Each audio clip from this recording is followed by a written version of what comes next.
Hello everyone, I hope you are doing well. मैं शहजाद अली और आप देख रहे हैं हमारा YouTube channel enhance education. In this video I will cover objective type question MCQ of NCERT Exemplar Class 12th Mathematics Chapter 4 Determinants. This is our lecture 4 and this is important for your board and competitive exams as well. So you can see previous lectures in this playlist. So subscribe this channel and push the bell icon to get the latest videos and don't forget to like and share this video. Okay, तो start करते हैं हम। ये objective type questions are starting from your 24 up to 37. तो there are 13 question objective types हैं, तो हम इसको वन बाय वन करते हैं। Your first question is 24। If this is the determinant is equal to some another determinant, okay, then the value of x आपको बतानी है। तो देखिए हम इस डिटर्मिनेंट को सॉल्व करेंगे left side and right side और एक्स की वैल्यू इजीली हम निकाल पाएंगे। So this your left side determinant, तो इसको आप सोल्व करें। 2/2 का डिटर्मिनेंट्स है। अच्छा, कुछ स्टूडेंट इसको मैट्रिक्स समझ के कॉरस्पॉन्डिंग टर्म्स को इक्वेट कर एक्स निकालने की कोशिश करते हैं और काफ़ी बच्चे इसको गलत भी कर देते हैं। तो ये देखेंगे अब, ये मैट्रिक्स नहीं है, ये डिटर्मिनेंट है, तो इसको हमें सॉल्व करना होगा। सो दिस मल्टीप्लाई होगा 2x इंटू एक्स, तो हो जाएगा आपके पास 2x² एंड 8 इंटू 5, तो ये माइनस के साथ आ जाएगा 40। This is 6 into 3 is 18 and minus minus plus 7 into 2 is 14। तो ये हो जाएगा आपका कितना, 32। Okay, so 2x² is equal to 32 और इधर जाकर ये हो जाएगा प्लस 40, इट्स बिकम 72। 2 से इसको डिवाइड कर देंगे तो x² हो जाएगा 36। तो यहाँ से x की वैल्यू आएगी प्लस माइनस 6। तो x की दो वैल्यू आ रही हैं, there is a value 6 and plus 6 and minus 6। तो हम यहाँ देखते हैं कौन सा ऑप्शन हमारा सही है, तो option C is correct. Okay, now move to the next question. Next question में हमसे पूछता है the value of this determinant आपको बतानी है। यहाँ पर आपके पास 4 चॉइसेस हैं, 4 आंसर दिए हुए हैं, उसमें से एक आपका करेक्ट होगा। तो ये एक डिटर्मिनेंट है, तो हम इस डिटर्मिनेंट को सॉल्व करेंगे तभी हम ये बता पाएंगे। तो चलिए सॉल्व करते हैं। तो दिस इज योर डिटर्मिनेंट। अब इसको थोड़ा सा हम कैसे सिंप्लीफाई करें, तो देखिए इसमें अगर मैं कॉलम में क्या करता हूँ, यहाँ पर इस कॉलम C2 में आप ध्यान से देखेंगे तो मैं C2 में अगर C3 ऐड कर दूँ तो एक कॉमन टर्म बन जाएगी। ओके, तो ये डिटर्मिनेंट हो जाएगा हमारा A minus B, B minus A, C minus A, term तो एज इट इज़ रहेगी, लेकिन ये टर्म हो जाएगी आपकी A plus B plus C, है ना। ये भी हो जाएगी A plus B plus C और ये भी हो जाएगी A plus B plus C। ठीक है, ये एज इट इज़ रहेगा ABC, करेक्ट। अब इसमें से मैं ABC कॉमन ले सकता हूँ, तो ये हम यहाँ कर देंगे इसको। तो अगर मैं ABC कॉमन लेता हूँ तो मेरा डिटर्मिनेंट क्या रह जाएगा, अब हो जाएगा A minus B, okay, B minus A, C minus A, यहाँ हो जाएगा 1 1 1। तो ये हमारी एक अचीवमेंट होती है कि अगर 1 1 आ जाए तो फिर हम इसको ईजिली एक्सपेंड कर सकते हैं 2 0 क्रिएट करने के बाद। तो मैं क्या करता हूँ, यहाँ पर R1 में से मैं R2 को माइनस करता हूँ और R2 में मैं R3 को माइनस करता हूँ, तो 2 0 क्रिएट हो जाएंगे। तो ये हमारा equal to A plus B plus C, तो एज इट इज़ रहेगा। ओके, अब इसको अगर हम R1 R2 में हम करेंगे माइनस, तो A माइनस बी माइनस, अच्छा इसमें से A माइनस बी और इसको माइनस कर रहे हैं तो माइनस माइनस ये हो जाएगा और ये भी प्लस हो जाएगा, तो ये जाएगा आपका 2 times of A minus B हो जाएगा। ओके, यहाँ कितना आ जाएगा, ये 0 हो जाएगा, ये हो जाएगा आपके पास A माइनस बी। इसमें से इसको माइनस करेंगे तो ये भी आपका क्या है, ये B माइनस ए, ये C माइनस ए, तो ये माइनस C हो जाएगा और ये प्लस हो जाएगा, तो ये जाएगा B माइनस सी, जैसे हम B माइनस सी, ये हो जाएगा आपका 0, ये हो जाएगा B माइनस सी और यहाँ पर आ जाएगा C minus A, this is 1 and this is C। Okay, अब हम इस कॉलम के अलोंग इसको एक्सपेंड कर देंगे, तो ये जो 1 है तो इस रो को हटा देंगे, है ना, इस कॉलम को हटा देंगे, बाकी इनको हम मल्टीप्लाई करेंगे। तो ये आ जाएगा आपके पास A plus B plus C, okay, 2 times ये है, आ नहीं रहा सही, so this become 2 times of A minus B, B minus C, और इसको मल्टीप्लाई करेंगे तो ये भी है आपका B minus C, A minus B. Okay, तो दोनों सेम टर्म है, B minus C A minus B और ये भी A minus B B minus C, तो इसमें से 2 टाइम्स है, ये 1 कैंसिल हो जाएगा, तो ये कितना आ जाएगा, simply it's become A plus B plus C, A minus B and B minus C. तो ये हमारा आंसर इसका, और हमें देखना है कि हमारा कौन सा ऑप्शन इसके अंदर करेक्ट है। ठीक है, तो अगर आप देखेंगे इसके अंदर तो क्वेश्चन नंबर 25, तो हमारे पास कोई भी ऐसा ऑप्शन नहीं है, ना ए है, ना बी है और ना ही सी है। तो यहाँ नन ऑफ दी अब नन ऑफ दीज है ना, ये हमारा करेक्ट आंसर होगा, that is option D. Okay, चलिए अब नेक्स्ट क्वेश्चन की तरफ मूव करते हैं।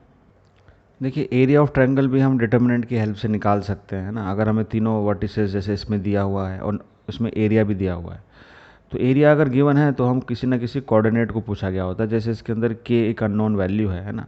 The area of a triangle with vertices -30, 30 and 0k है ना is 9 square units. The value of के आपको बतानी है। तो दो तरह के क्वेश्चन आते हैं, या तो आपको एरिया पूछा जाता है या कोई ना कोई कोऑर्डिनेट्स पूछ लिया जाता है। तो यहाँ पर एरिया हमें दिया हुआ 9 स्क्वायर यूनिट और हमारी ये वर्टिसेस है। तो हमारे पास डिटर्मिनेंट की हेल्प से जो हम एरिया निकालते हैं ना, उसका फॉर्मूला क्या होता है। तो ये उसका फॉर्मूला जो होता है डिटर्मिनेंट होता है, and that determinant is half of x1 y1 1 x2 y2 1 x3 y3 1, ये होता है, ठीक है। अच्छा, ये हमें दिया हुआ 9 स्क्वायर यूनिट। तो जब हम कोई कोऑर्डिनेट निकाल रहे होते हैं तो हम एरिया को प्लस भी लेकर चलते हैं और माइनस भी लेकर चलते हैं, ठीक है। बाकी हम इसके अंदर जो कोऑर्डिनेट्स हैं x1 y1 x2 y2 और x3 y3 उसकी वैल्यूज रख देते हैं क्वेश्चन में से। तो हमारे पास ये वैल्यूज़ हैं -3 0 3 0 एंड 0k। ओके, और यहाँ क्या आता है 1 1 1। Okay, and that is given as +-9। तो ये 2 यहाँ मल्टीप्लाई हो जाएगा, बाकी इसको हम सॉल्व कर लेते हैं। तो -3 तो हो जाएगा 0 हो गया और ये हो गया -k। ओके, ये 0 ही आएगा, उसके बाद +1 से करेंगे तो ये कैंसिल हो जाएगा, ये आ जाएगा आपके पास 3k। तो यहाँ मल्टीप्लाई होने के बाद ये आ रहा है +18। ओके, तो ये हो गया आपके पास 3k और ये भी हो गया आपके पास 3k, and that is equal to +-18। तो 6k इज़ इक्वल टू +-18। तो k की वैल्यू आपके पास 2 आ रही है एक्चुअली, +-3। तो हमारे पास देखते हैं ऑप्शन में क्या है, तो वही हम करेक्ट ऑप्शन मार्क कर देंगे अगर इसमें से कोई आंसर आ रहा है। क्वेश्चन नंबर 26 में आपके पास +-6 आ रहा, +-3 आ रहा था, तो यहाँ पर प्लस दिया हुआ है सिर्फ, ठीक है, कोई बात नहीं। तो ये चॉइस हमारी सही हो सकती है, तो इसलिए इसका option B is the correct option. Okay, next question है क्वेश्चन नंबर 27। एक बहुत बड़ा डिटर्मिनेंट है, उसको एक्चुअली सॉल्व करना पड़ेगा, है ना, बताना है कि वो किसके इक्वल है। तो ऑप्शन आपके पास अगेन 4 ऑप्शन है, तो कोई एक आपका आंसर करेक्ट होगा इसके अंदर। तो चलिए इसको सॉल्व करते हैं। तो ध्यान से अगर आप देखेंगे इस क्वेश्चन को, तो ये डिटर्मिनेंट में आप इसको ईजी कैसे कर सकते हैं। तो इतना देखने में बड़ा लग रहा है, लेकिन आप देखें इस डिटर्मिनेंट को हम ऐसे लिख सकते हैं। फर्स्ट कॉलम पर अगर आप ऑब्जर्व करोगे तो उसमें आप बी कॉमन ले सकते हो यहाँ पर, तो यहाँ आ जाएगा b-a। यहाँ से आप a कॉमन ले सकते हो, तो ये आ जाएगा अगेन b-a। यहाँ से आप c कॉमन ले सकते हो, तो ये देखिए ये भी b- है, तो b- यहाँ से कॉमन आ जाएगा, ठीक है। इसमें कुछ नहीं है, इसको एज इट इज़ लिख दीजिए आप, है ना। This is your second column as it is. यहाँ से भी आप एक चीज़ कॉमन आपको नज़र आ रही होगी, c कॉमन ले सकते हैं, तो ये हो जाएगा, ये भी b- हो जाएगा। यहाँ पर अगर आप b कॉमन लेंगे तो दिस इज़ अगेन b-a, और यहाँ से हम a कॉमन ले सकते हैं, तो यहाँ से भी b-a आ जाएगा आपका कॉमन। तो दोनों को अगर हम बाहर कॉमन ले लें तो बाहर आ जाएगा हमारे पास b-a का होल स्क्वायर। ओके, और देखिए डिटर्मिनेंट काफ़ी सिंपल हो जाएगा, ये हो जाएगा b-a-c, ये हो जाएगा b-c, a-b एंड c-a, और यहाँ रह जाएगा c-b-a, ठीक है। अब आपको आसान होगा इसको और सिंप्लीफाई करना या और आगे सॉल्व करना। तो इसके अंदर अब मैं इसको और सिंप्लीफाई कैसे कर सकता हूँ। अगर मैं इसके अंदर मान लीजिए मैं इसको इसमें से माइनस भी कर सकता हूँ या इसमें इसको ऐड कर सकता हूँ, तो उससे होगा क्या। मान लीजिए मैं C2 में मैं ऐड कर देता हूँ C3, तो हमारा जो डिटर्मिनेंट है तब क्या हो जाएगा। So that determinant will become b-a का होल स्क्वायर, तो है ही बाहर, वो एज इट इज़ रखेंगे हम। आपका first column as it is रहेगा b-a-c। अच्छा, C2 में ट्रांसफॉर्मेशन हो रही है, तो जब हम जोड़ेंगे तो C माइनस प्लस कैंसिल होकर यहाँ b रह जाएगा, और b भी कैंसिल हो जाएगा तो यहाँ रह जाएगा a, और a भी कैंसिल हो जाएगा तो यहाँ रह जाएगा c, और हो जाएगा c-b-a। अब आपको एक बात यहाँ नज़र आ रही होगी कि आपकी जो कॉलम है, this column C1 and column C2 they are identical, और प्रॉपर्टीज़ ऑफ डिटर्मिनेंट के अकॉर्डिंग अगर दो कॉलम या दो रोज़ आइडेंटिकल हों तो उस डिटर्मिनेंट की वैल्यू कितनी होती है, 0 होती है। यानी ये हो गया आपका b-a होल स्क्वायर, और इसकी वैल्यू क्योंकि आएगी 0, तो इसका आंसर भी कितना आएगा, 0, ठीक है। तो क्या हमारे आंसर में क्वेश्चन नंबर 27 देखेंगे हम बुक में, क्या आंसर में 0 आंसर है या नहीं। तो यहाँ पर 0 आंसर तो नहीं है, लेकिन एक आंसर है नन ऑफ दीज, यानी 0 नहीं है तो नन ऑफ दीज ही करेक्ट इसका आंसर होगा। So next question is question number 29। 28 sorry, the number of distinct real roots, एक मिनट ये रहा, okay, the number of distinct real roots of this determinant which is equal to 0 in the interval where x lies from minus pi by 4 to pi by 4, है ना।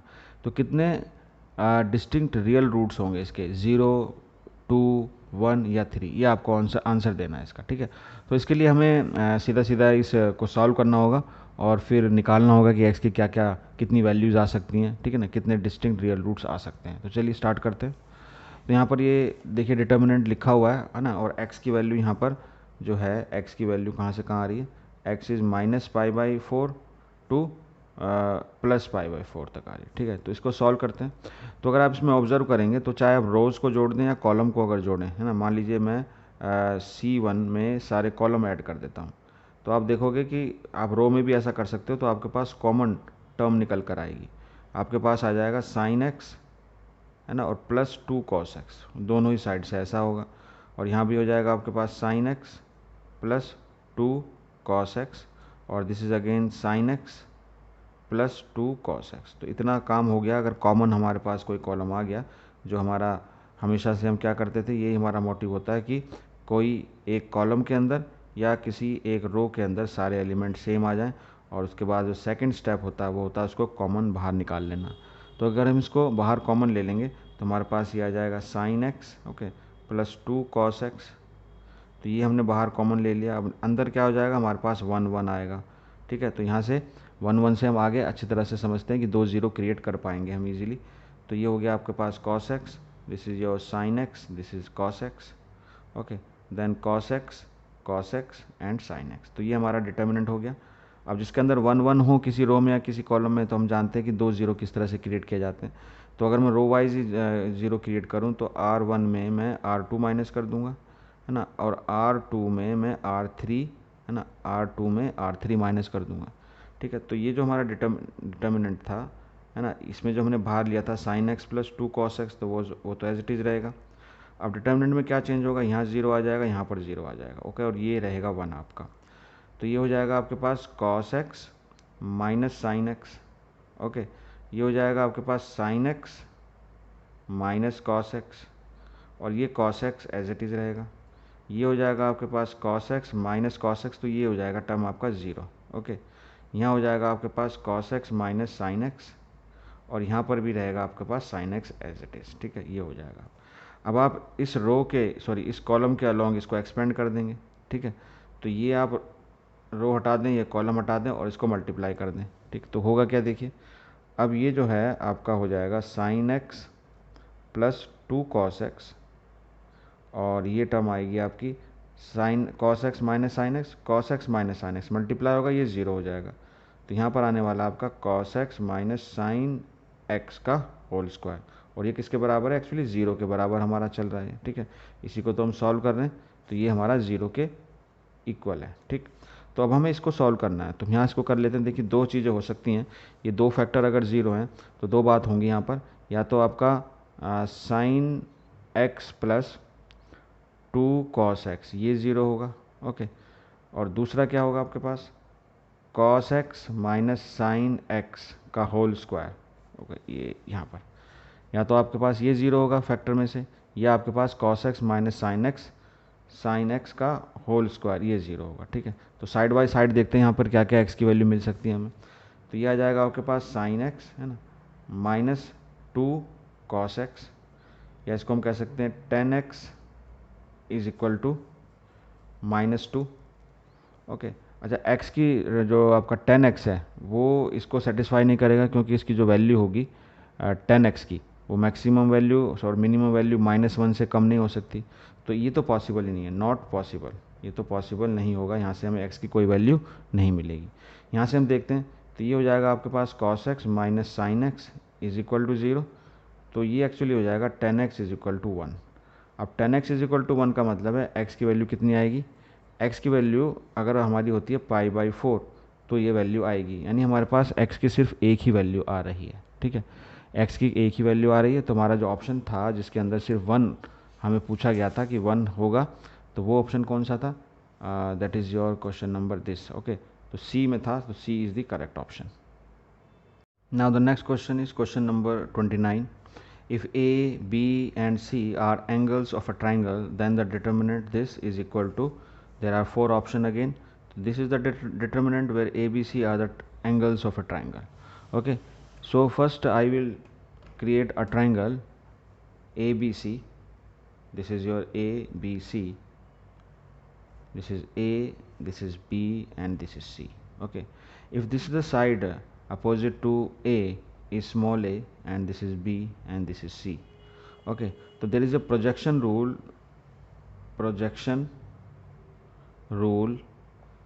of triangle.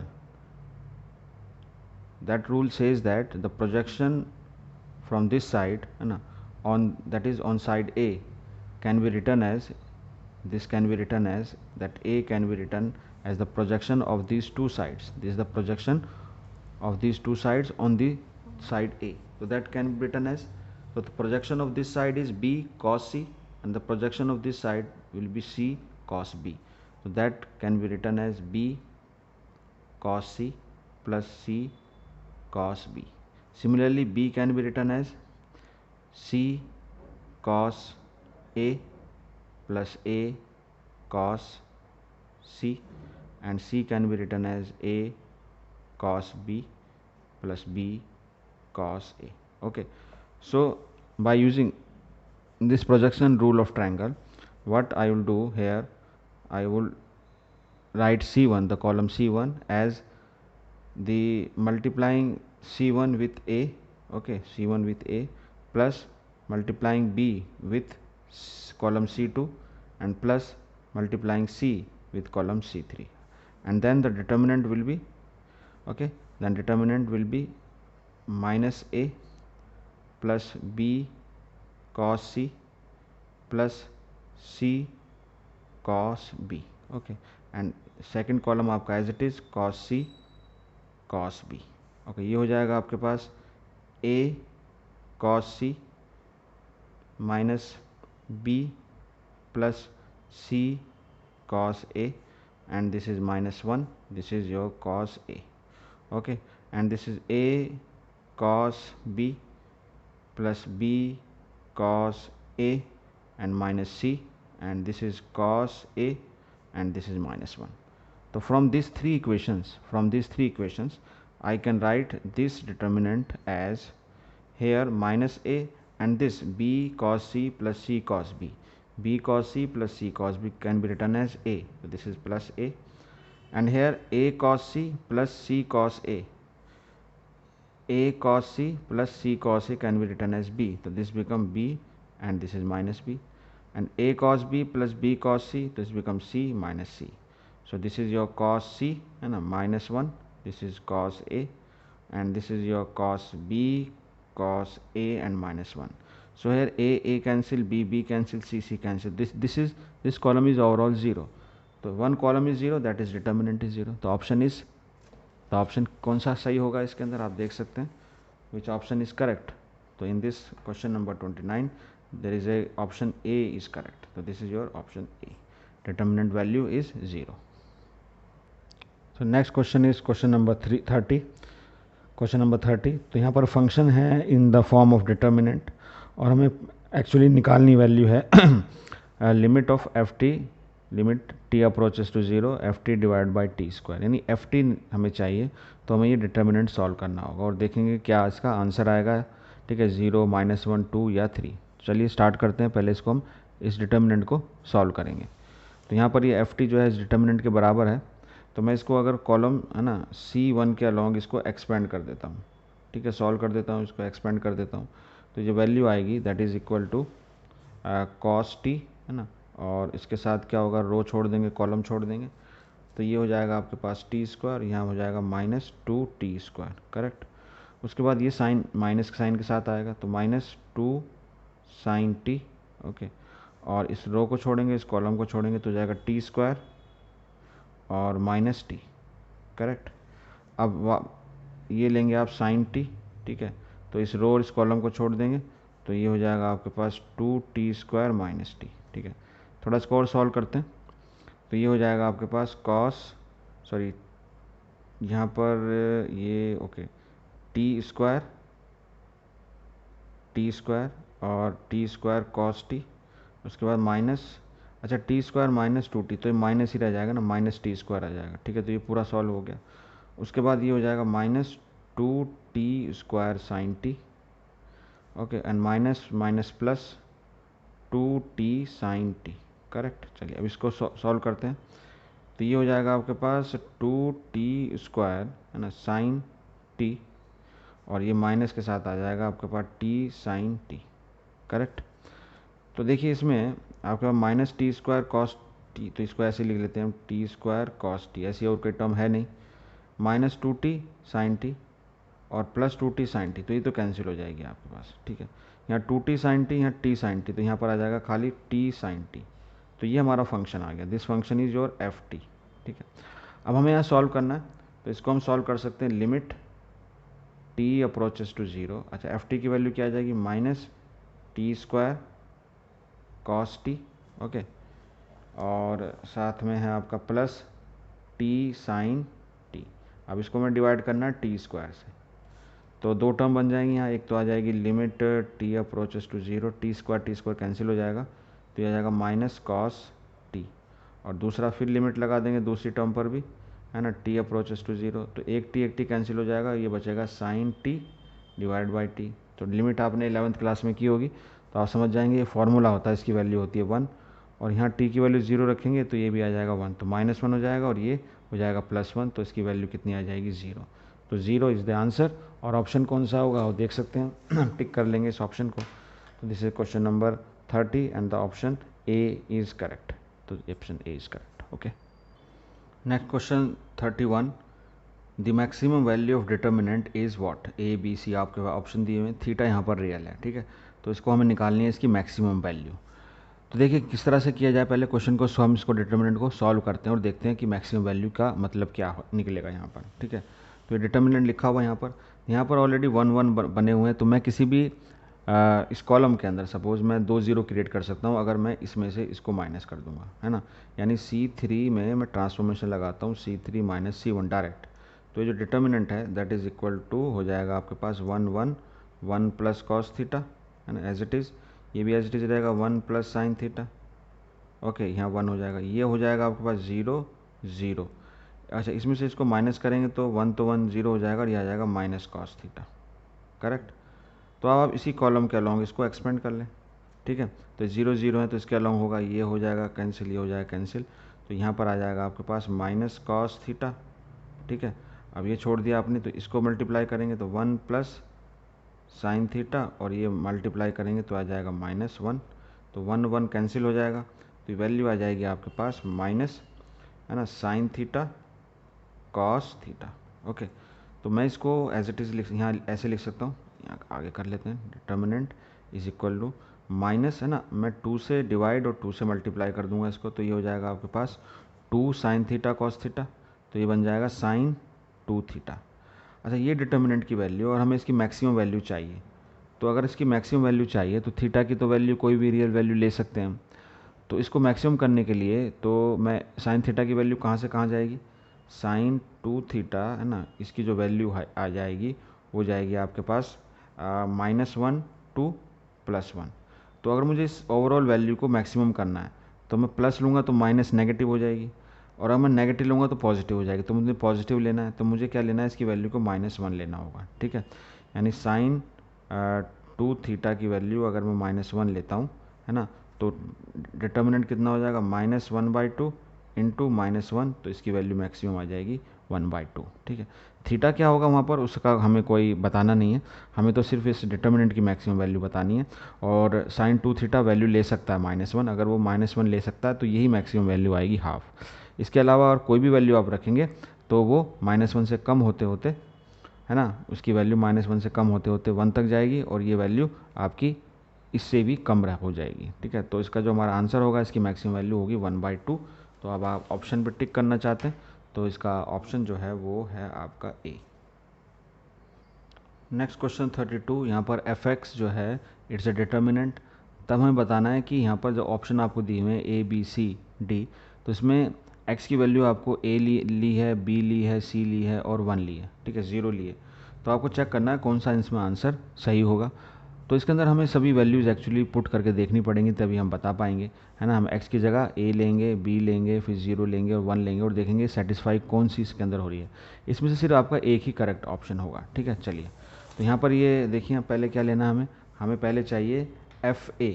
तो मैं अगर x की जगह a लेता हूँ तो डिटर्मिनेंट क्या हो जाएगा, डिटर्मिनेंट में जहाँ जहाँ पर x है वहाँ a ले लेंगे, तो ये 0 हो जाएगा, ये हो जाएगा 2a, ये हो जाएगा a प्लस बी, ओके। ये हो जाएगा आपके पास a माइनस ए 0, ये 0 है ही, और ये a माइनस सी होगा। ये हो जाएगा a माइनस बी, ये हो जाएगा a माइनस सी, और ये हो जाएगा 0। इसको सॉल्व कर लेते हैं, और सॉल्व करने के लिए हम कौन सी कॉलम का यूज़ करेंगे, इस कॉलम के अलॉन्ग एक्सपेंड कर लेंगे। तो ये जो है ये हट जाएगा यहाँ से रो, और ये कॉलम ये वाला हट जाएगा, तो हमारे पास आ जाएगा a माइनस सी, है ना।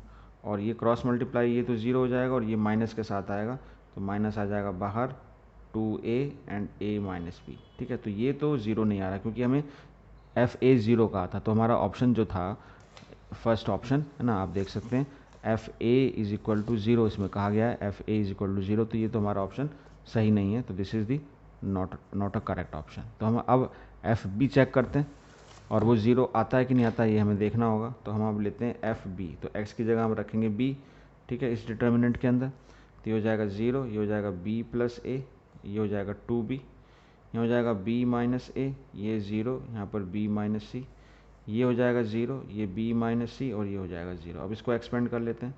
अब हम इसको एक्सपेंड करेंगे जिसमें 2 0 आ रहे हैं, तो हमारा ये जो फर्स्ट रो है इसके अंदर 2 0 आ रहे हैं, ठीक है। तो ये तो आपका नेगेटिव साइन के साथ आएगा, माइनस बी माइनस ए। इस कॉलम को छोड़ देंगे, इस रो को छोड़ देंगे, इसको मल्टीप्लाई करेंगे 0, इसको मल्टीप्लाई करेंगे तो ये भी माइनस 2b, है ना, minus 2b into B minus C आएगा। तो बहरहाल कुछ भी है, लेकिन इसकी वैल्यू 0 तो नहीं है, तो हमारा जो ऑप्शन है बी वो भी करेक्ट नहीं होगा, okay. So F B is not equal to 0, तो this is not a correct option. तो अब हमें थर्ड चेक करना है कि अगर x की वैल्यू 0 आएगी तो क्या होगा। चलिए अब थर्ड चेक करते हैं, और अब हम लेते हैं x की जगह 0, तो ये हो गया f0। तो आप देख सकते हैं ऊपर डिटर्मिनेंट में, ठीक है। तो ये वैल्यू अब क्या होगी, हमारी डिटर्मिनेंट क्या हो जाएगा, ये हो जाएगा 0, ये हो जाएगा a b, ओके। यहाँ हो जाएगा माइनस ए 0 माइनस सी, ये हो जाएगा minus B and minus C, and this is 0। अब इसको एक्सपेंड करते हैं। अब इसमें किसी भी रो के अलॉन्ग कर सकते हैं, मान लीजिए हम फर्स्ट रो के अलॉन्ग इसको एक्सपेंड करते हैं। तो यहाँ पर माइनस के साथ आएगा, तो माइनस ऑलरेडी है तो ए आ गया, तो रो छोड़ दिया है, कॉलम छोड़ दिया है, 0 हो गया है, माइनस माइनस प्लस, तो ये हो गया आपके पास बी सी, ओके। उसके बाद माइनस बी, तो इस रो छोड़ेंगे, इस कॉलम को छोड़ेंगे, इसको मल्टीप्लाई करेंगे तो माइनस ए सी, तो माइनस ए सी, एक मिनट, ये माइनस बी है ना, और इसको छोड़ेंगे तो माइनस, ये रो, ये माइनस बी, तो माइनस ए सी हो गया। तो एक मिनट चेक करते हैं ज़रा। तो यहाँ पर एक्चुअली करेक्शन है कि हमने जहाँ x माइनस सी लिया था ये एक्चुअली x प्लस सी है, ठीक है। तो उससे क्या होगा, ये भी प्लस होगा, और ये प्लस होगा तो आपका ये प्लस हो जाएगा, लेकिन ये फिर भी नॉन ज़ीरो रहेगा। और ये b प्लस सी हो जाएगा, तो ये भी b प्लस सी हो जाएगा, लेकिन तब भी ये नॉन ज़ीरो रहेगा, तो इस पर कोई फ़र्क नहीं पड़ेगा। और ये हो जाएगा आपका प्लस, तो हमने क्या किया, छोड़ा, तो ये आ जाएगा आपके पास प्लस ए सी। तो ये हो जाएगा आपके पास is equal to A B C और माइनस ए बी सी, तो इसकी वैल्यू आ रही है 0, ठीक है। तो f0 इज इक्वल टू 0, तो यही ऑप्शन हमारा करेक्ट ऑप्शन होगा। तो option C is correct for this question, तो ऑप्शन सी इज़ करेक्ट, तो ये वाला करेक्ट होगा, ठीक है। इसको चेक करने की ज़रूरत नहीं है, अगर 0 के लिए वो 0 है तो ज़रूरी नहीं है इसको, ऑब्वियसली इसमें एक ही करेक्ट होना है, तो इसको हमें चेक करने की ज़रूरत नहीं होगी। चलिए नेक्स्ट क्वेश्चन करते हैं। क्वेश्चन नंबर 33, इसमें एक मैट्रिक्स ए है और हमें कहा गया कि ए इन्वर्स एग्जिस्ट करता है। तो जब ए इन्वर्स एग्जिस्ट करता है तो इसका मतलब क्या होता है, इसका मतलब ये होता है कि जो आपका डिटर्मिनेंट ए है दैट इज़ नॉन ज़ीरो, ठीक, ये कंडीशन है। तो इस कंडीशन को हमें लगाना है और हमें फिर बताना व्हाट इज़ द, है ना, value of lambda, value of lambda क्या नहीं हो सकती या क्या हो सकती है, ठीक है, क्या देखते हैं कंडीशन हो सकती है। तो ये हमारा है और ये इसका इन्वर्स एग्जिस्ट करता है। तो ए इन्वर्स मैंने बताया कि एग्जिस्ट करेगा, है ना, एग्जिस्ट, है ना, when determinant of A is non zero, ये नॉन ज़ीरो होना चाहिए। तो उसका डिटर्मिनेंट ए निकाल लेते हैं हम, डिटर्मिनेंट ऑफ ए, तो वो कितना होगा दैट, तो हम इसको फर्स्ट रो के लॉन्ग एक्सपेंड कर दें तो हो जाएगा 2, तो ये छोड़ दिया हमने, तो हो जाएगा आपके पास 6 माइनस 5, उसके बाद माइनस लेमडा, तो 0 और ये माइनस हो गया 5, माइनस 3, तो ये छोड़ दिया, ये छोड़ दिया, तो 0, ये माइनस 2 आ गया, ओके। तो इसकी वैल्यू आ जाएगी आपके पास 2, और ये हो जाएगा प्लस 5 लेमडा, और ये हो जाएगा plus 5, okay, this is -3 and plus, तो ये हो जाएगा +6, ओके। और इसकी वैल्यू क्या होनी चाहिए, नॉन ज़ीरो होनी चाहिए, ओके। सो ये हो जाएगा आपके पास 5 lambda plus 8 cannot be equal to zero, यानी डिटर्मिनेंट ए है cannot be equal to zero, तो यहाँ पर 5 lambda is equal to cannot be equal to -8, और लैम्डा की value cannot be equal to -8/5, तो ये हमारे पास कंडीशन है ही नहीं लेकिन इसके अंदर, ठीक है। तो ऑप्शन क्या होगा फिर, अगर ये कंडीशन ही नहीं दी हुई 33 में आप देखें तो ये ना ये आपका आंसर है, ना ये आंसर है, ना ये आंसर है, तो इसका नन ऑफ दीज आंसर आएगा, इनमें से कोई नहीं है। हमारा जो करेक्ट ऑप्शन है वो है lambda not equal to -8/5, okay. Question number 34, इसमें if A and B are invertible matrices then which of the following is not correct. तो बड़ा इंटरेस्टिंग क्वेश्चन है, चार इसके अंदर देखिए कंडीशंस दी हुई हैं, तो कौन सी सही नहीं है वो बताना है हमें, ठीक है। Adjoint of A can be written as determinant of A into inverse of A, क्या ये सही है कि नहीं। और determinant of A inverse is equal to determinant of A का इनवर्स, क्या ये सही है कि नहीं है। और ए बी का inverse can be written as B inverse A inverse, तो ये प्रॉपर्टी हमारी है ना, ये तो सही है, तो सी इज़ करेक्ट। और ए प्लस बी को इन्वर्स को क्या हम बी इन्वर्स ए इन्वर्स लिख सकते हैं कि नहीं लिख सकते, ठीक है। एक एक को हम चेक करेंगे, ठीक है, तभी हम बता पाएंगे। तो सी तो हमने देख लिया डायरेक्टली, हमें प्रॉपर्टी से पता है, अगर आपको याद है तो ए बी इन्वर्स को हम बी इन्वर्स ए इन्वर्स यानी ऑर्डर रिवर्स करके लिखते हैं। तो पहले हम ये देखेंगे और हम इसको चेक करेंगे और इसको चेक करेंगे। तो पहले देखिए फर्स्ट जो है हमारा ऑप्शन वो है एडजॉइंट ऑफ ए, यानी हमें देखना है कि एडजॉइंट ऑफ ए को क्या हम determinant of A into A inverse लिख सकते हैं कि नहीं लिख सकते। अच्छा, हम ये जानते हैं, वी नो, हम क्या जानते हैं, हमारे पास एक फॉर्मूला है ए इन्वर्स का, तो ए इन्वर्स से हम क्या लिखते हैं, हम लिखते हैं adjoint of A divide by determinant of A, ये फॉर्मूला हम जानते हैं। तो अगर हम ये फॉर्मूला जानते हैं तो यहाँ से हम लिख सकते हैं ना, adjoint of A can be written as, cross multiply कर देंगे तो जाएगा determinant of A into A inverse, तो यही आ गया। तो ये वाला जो हमारा ऑप्शन है वो सही है। दूसरा जो इसका बी ऑप्शन है उसमें ये कहता है कि डिटर्मिनेंट ऑफ, ये हमारा ऑप्शन हो गया ए, तो ये तो सही हो गया। ऑप्शन बी की बात करते हैं, ऑप्शन बी में determinant of A inverse is written as determinant of A का इनवर्स, क्या ऐसे लिख सकते हैं, क्या ऐसा इसको लिख सकते हैं। तो इसको कैसे चेक करेंगे, देखिए ए इंटू ए इनवर्स है ना, इन्वर्टिबल मैट्रिक्स है क्योंकि, तो ये क्या होती है, आइडेंटिटी मैट्रिक्स के बराबर होती है। हम इसका दोनों तरफ डिटर्मिनेंट ले लें, ए इनवर्स का डिटर्मिनेंट और आई का डिटर्मिनेंट लेंगे तो उसकी वैल्यू आती है 1। तो हम एक चीज़ जानते हैं कि हम डिटर्मिनेंट को इस तरह से प्रॉपर्टी ऑफ डिटर्मिनेंट से अलग अलग लिख सकते हैं, तो ये 1 आ गया, मतलब कि अगर ए बी का डिटर्मिनेंट है that can be written as determinant of A into determinant of B, ठीक है। तो इस तरह से हमने इसको लिखा है, ठीक। अब determinant of A inverse can be written as 1 upon of determinant of A, तो ये क्या है, एक नंबर है, तो नंबर से डिवाइड हो सकता है, कोई प्रॉब्लम नहीं है। और इसको हम ऐसे भी लिख सकते हैं, डिटर्मिनेंट ऑफ ए इसका इनवर्स लिख सकते हैं। अब देखिए ये क्या है यहाँ पर डिटर्मिनेंट, यानी अगर हम इसको लिखें तो ऐसे भी लिख सकते हैं, डिटर्मिनेंट ऑफ ए इनवर्स लिखा जा सकता है, ओके। अच्छा, ये क्या है हमारा, ये है आपका डिटर्मिनेंट ऑफ ए, ये पूरा डिटर्मिनेंट ऑफ ए है और उसकी क्या पावर -1, तो ये तो इसी तरह से लिखा हुआ है, यानी ये भी हमारा वैल्यू करेक्ट है। हमारे पास एक जो है डी ऑप्शन जो था वो हमारा था ए प्लस बी का इन्वर्स को उसने रिवर्स करके ऐसे लिख दिया, B inverse plus A inverse. तो हम मल्टीप्लिकेशन में तो ऐसा लिख सकते हैं, लेकिन क्या इसमें ऐसे लिख सकते हैं, एक्चुअली जो इन्वर्स की जो प्रॉपर्टी होती है उससे हम ए प्लस बी इन्वर्स को ऐसे लिख पाएंगे। हमारे पास देखिए ये वाली प्रॉपर्टी है, अगर हम ए की जगह ए प्लस बी लिख दें तो ए प्लस बी का इन्वर्स कैसे लिखा जाएगा, एडजॉइंट ऑफ, अब ए की जगह यहाँ पे क्या लिखेंगे, ए प्लस बी, ओके। और डिटर्मिनेंट ऑफ ए की जगह क्या लिखेंगे, determinant of A plus B, ठीक है। तो एक्चुअली में इसकी जो वैल्यू होगी वो ये होगी, ठीक है, ये वैल्यू नहीं होगी, तो this is not a correct option. तो इसका जो ऑप्शन होगा, जो क्योंकि हमें जो करेक्ट नहीं है वो बताना है, तो इसके अंदर ऑप्शन जो है डी इज़ नॉट करेक्ट। हम इसको ए प्लस बी इन्वर्स को हम B inverse plus A inverse कभी नहीं लिख सकते इन मैट्रिसेस।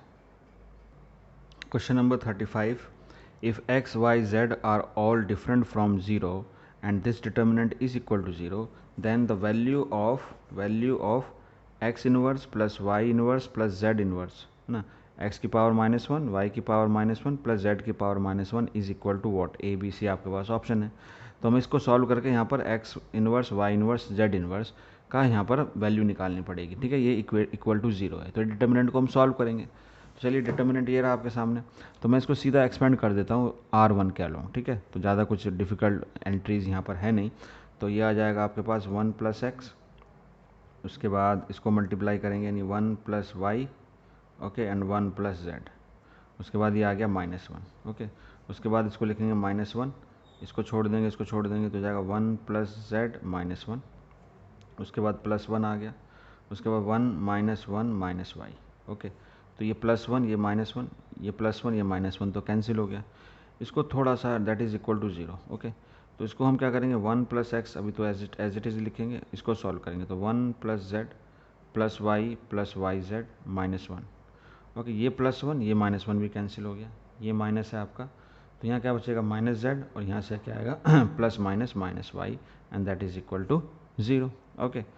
तो ये हो जाएगा आपके पास 1 + x, और सिंप्लीफाई करके लिख लेते हैं पहले, z + y + yz, है ना, और -z - y is equal to 0। अब इसको हम खोलते हैं, पहले 1 से मल्टीप्लाई करेंगे तो z + y + yz as it is लिख लिया। अब x के साथ मल्टीप्लाई होकर ये हो जाएगा zx + xy + xyz -z - y is equal to 0। तो ये +z ये -z, ये +y ये -y कैंसिल, तो क्या बचेगा yz + zx + xy + xyz is equal to 0। अब डिवाइड कर देंगे इसको, divide by x y z से डिवाइड कर दो, तो यहाँ एक्स वाई जेड से डिवाइड करेंगे तो नीचे खाली x बच जाएगा, तो आएगा 1/x। यहाँ y नहीं है तो यहाँ y बच जाएगा नीचे, और यहाँ z नहीं है तो यहाँ z बच जाएगा नीचे, और ये पूरा पूरा कट के 1 आ जाएगा, ठीक है। इसको हम लिख सकते हैं x की पावर -1, ठीक है, और इसको लिख सकते हैं y की पावर -1, इसको लिख सकते हैं z की पावर -1। इसकी वैल्यू तो हमें चाहिए थी, और +1 इज इक्वल टू 0। देखिए इसकी वैल्यू आ गई, x की पावर -1 + y की पावर -1 + z की power -1 that is equal to -1। तो इसकी जो वैल्यू आ रही है, इसका जो ऑप्शन आ रहा है वो कौन सा ऑप्शन है करेक्ट, जिसके अंदर हमारे पास आंसर दिया हुआ -1, okay. So here this is the option D is the correct option. Question number 36 में द वैल्यू ऑफ डिटर्मिनेंट, इसको सॉल्व करना और बताना कि कौन सा इसका आंसर है। तो जल्दी से कर लेते हैं चलिए इसको। तो डिटर्मिनेंट आपको दिया हुआ है, तो उसको सिंप्लीफाई कैसे करें, आप किसी भी रो या कॉलम को जोड़ेंगे आप, तो मैं क्या करता हूँ इसके अंदर, मैं R1 में मैं सभी को जोड़ देता हूँ, R1 + R2 + R3। तो ये डिटर्मिनेंट देखिए क्या हो जाएगा, 3x हो जाएगा और 3y हो जाएगा, 3x + 3y, सब में यहाँ पर 3x + 3y 3, तो मैं इसको डायरेक्ट यहाँ क्या लिख सकता हूँ, यहाँ लिख सकता हूँ 3x + y कॉमन यहाँ लिख लिया मैंने, ठीक है। तो एक स्टेप बच जाएगा आपका ना, और यहाँ क्या आ जाएगा 1 1 1 आ जाएगा, तो मैंने ये किया, एंड यहाँ मैं लिखता हूँ एंड टेकिंग कॉमन, है ना, कॉमन लेना हमें क्या, 3x + y फ्रॉम R1 में इकट्ठा बन जाएगा ये, और बाहर ले लेंगे हम, तो 1 1 1 हो जाएगा, ये हो जाएगा x + 2y, है ना, x + y, यहाँ पर x + y, यहाँ पर x + 2y, और यहाँ पर x। अब हम क्या करेंगे, 2 0 क्रिएट कर देते हैं इसमें। तो 2 0 क्रिएट करने के लिए मैं क्या करता हूँ, बेस्ट मेथड क्या होगा मेरे लिए, कि मैं इसमें से इसको माइनस करूँ और इसमें से इसको माइनस करूँ, या इसमें से इसको माइनस करता हूँ, कुछ भी कर सकते हैं। तो हम क्या करते हैं, कॉलम C1 में मैं C2 माइनस करता हूँ, एंड C2 में C3 माइनस कर देता हूँ। चलिए, तो ये हो जाएगा आपके पास 3 × x + y, तो C1 क्या हो जाएगा, ये तो 0 हो जाएगा हमारा, इसमें से x जाएगा तो यहाँ रह जाएगा 2y, इसमें से x भी जाएगा और -y आ जाएगा, ठीक है। ये हो जाएगा 0, इसमें से करेंगे तो ये -y यहाँ आ जाएगा, इसमें से x करेंगे तो 2y आ जाएगा, ये 1, ये x + y और ये x। तो बस इस रो R1 के अलोंग इसको एक्सपेंड कर देंगे, तो इसके अलोंग तो ये 0 0 है ही, इसके अलोंग करेंगे 1, तो ये हट जाएगा, तो ये वैल्यू आ जाएगी आपके पास 3, है ना, x + y, और ये हो जाएगा आपके पास 2 यानी 4y², और ये हो जाएगा -y², ठीक है। तो 3y² आ जाएगा, 3 3 9, और ये y² और x + y, ठीक है। तो ये हमारा आंसर आएगा, बिल्कुल डिटर्मिनेंट था और इसको सॉल्व किया, 9y² x + y। तो हमारा option which option is correct, तो आप देख सकते हो यहाँ पर 9y², तो 9y² x + y, तो B is the correct option. तो आज इस वीडियो का लास्ट क्वेश्चन है 37 ऑब्जेक्टिव टाइप में। इसके बाद नेक्स्ट वीडियो में हम फिल इन द ब्लैंक्स करेंगे, ठीक है। तो इसमें क्या है, there are two values of A, यानी ए की हमारे पास दो वैल्यूज़ मिलेंगी विच मेक्स डिटर्मिनेंट 86। ये डिटर्मिनेंट को जो वो 86 बना देंगे, ठीक है। तो डिटर्मिनेंट सॉल्व करना, उसको 86 के बराबर प्रूफ करना और देखेंगे ए की दो वैल्यूज़ कौन कौन सी आती है ना। तो they are two values of, then the sum of these numbers. तो ये ध्यान रखेंगे इसको कि उनका जो दो वैल्यू जो आएंगी ए की, उसका सम निकालेंगे, है ना, और उसका आंसर देंगे, ठीक है। तो चलिए देखते हैं दो वैल्यूज़ क्या होंगी, उसका सम क्या होगा। तो इसको हम डिटर्मिनेंट को सॉल्व करेंगे यहाँ पर, ठीक है। तो हम यहाँ क्या करते हैं, इसको हम इस कॉलम के अलॉन्ग सॉल्व कर देते हैं, क्योंकि यहाँ पर एक ज़ीरो आ रहा है हमारे पास, ठीक है।